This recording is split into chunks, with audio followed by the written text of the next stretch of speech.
All right, this is Roger Mark from Billings, Montana. This InfoWars reporting on the Chinese troops that have invaded Hong Kong. Vehicles and tanks, wheeled tanks are rolling in over the bridge. We have video of that into Hong Kong, triggering a global crisis. Precisely. People need to realize this isn't just a hardcore group of protesters who are out protesting routinely. This is the entire population. The protests are supported by the clear majority of the Hong Kong population, and old people, middle-class people, it's mainly young people, but it's all across the board. This isn't just hardcore protesters.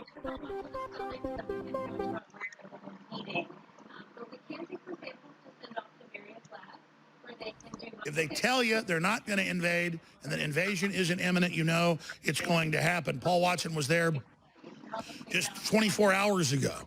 He just got back to London, England. Paul, you... This is reported on the 29th, so it happened on the 28th, supposedly. got the floor for the rest of this segment. Recap how huge this is. Armored vehicles now invading. Already the motorcycle cops by the thousands. Already leaders of the resistance being beaten half to death. This is so ominous. The Chi-Com said, oh, we're not going to move in, at least for a few weeks or months, maybe never. Now they're moving in, risking a new Tiananmen Square of biblical proportions, Paul. A lot of experts, and I agree with them, say that if they have a new Tiananmen Square there in Hong Kong, they won't control it like they controlled 1989. And this could really send shockwaves that could bring down the Communist Chinese Party. What do you say? Well, yeah, you've got experts in Hong Kong saying it could bring down the entire capitalist system if they invade with tanks like with Tiananmen Square. What I didn't mention is the demands of the protesters. Okay, they got 5 demands. The primary demand is the withdrawal of this bill, which allows suspects in Hong Kong, which would be these protest leaders, to be extradited to China. They've only suspended it. They haven't withdrawn it. So now they're talking about martial law, basically. They're talking about forced seizure of property, where you can enter a property without a warrant. Talking about terms of life imprisonment.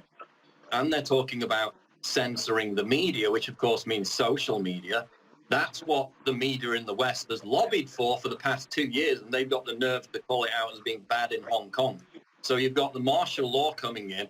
Then, as you mentioned today, you've got this garrison of Chinese troops within Hong Kong claiming they're just doing routine maneuvers while the PLA tanks roll through the streets. What's going to happen next, Alex? Well, in China, you've got this culture of saving face, of not being embarrassed. That's what the entire nation of China is founded around. October 1st is the 70th anniversary of the founding of the People's Republic of China. So everyone in Hong Kong, all the media is speculating that China has to get this under wraps. And if that includes violent repression, then so be it. Before the 1st of October, because they want to save face, and that's what it's all about. So on the flip side, the protesters are planning something absolutely massive on October 1st. So that could be the biggest protest / riot yet. But it's definitely picking up steam. We were there on a weekend when water cannons were used for the first time. They were lobbing tear gas at protesters. Basically what happens, Alex, is they have a peaceful protest. The government then declares that any protest after that is banned. They bring in the riot cops. They push back the protesters. They fire the tear gas. They fire the rubber bullets. Greg Reese got all that footage. Savannah got tear gassed. It was absolute bedlam. You had one medic who basically lost her eye because of a rubber bullet.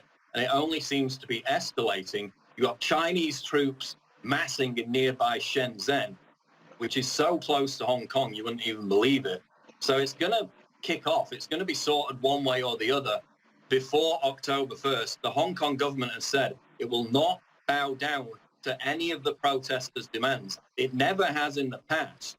These protesters, though, they're not stopping. We talked to them. Every single one said until the 5 demands are met, they are not stopping. They are going to be out on the streets. They're going to be battling the riot cops until the bitter end.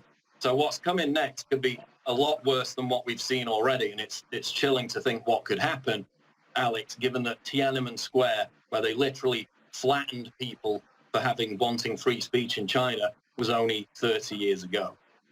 Paul, again, it is being confirmed by Reuters and others, as you were posting last night.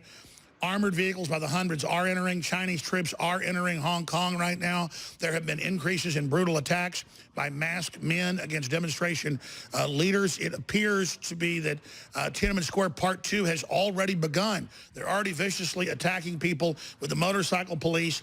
Armored vehicles and tanks, wheeled tanks are rolling in over the bridge. We have video of that into Hong Kong, triggering a global crisis by tens of thousands of troops. This is a free nation of 70 years with hundreds of years of quasi-freedom before that, and it's going to be explosive. We'll talk about... You bet this is going to be very explosive. Buying too many video games, buying too much junk food, buying too much alcohol. This is the complete control over society that the communists have been yearning after for decades and decades. Now with technology, they have it. They even prevent people in China from going on dating websites if their social credit score is too low. What do we see in America? Now we see people being banned from having bank accounts because they have the wrong political opinions. You were banned from having a PayPal account for having the wrong political opinions. So the media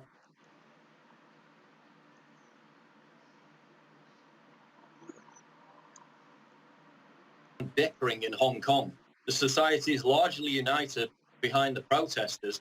And again, they're largely united against this migration invasion, which is subverting their society.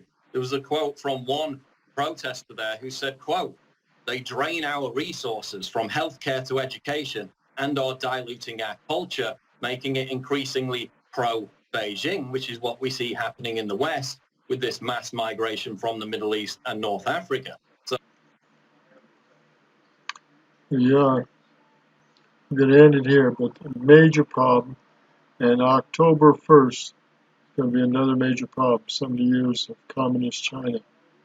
Is the proverbial wall going to break down? And is this going to ripple into China and break the communists back? We'll see. Finish Roger Martin for Montana. This is from InfoWars. Please share this video, and we'll give you the source of this video. Good day.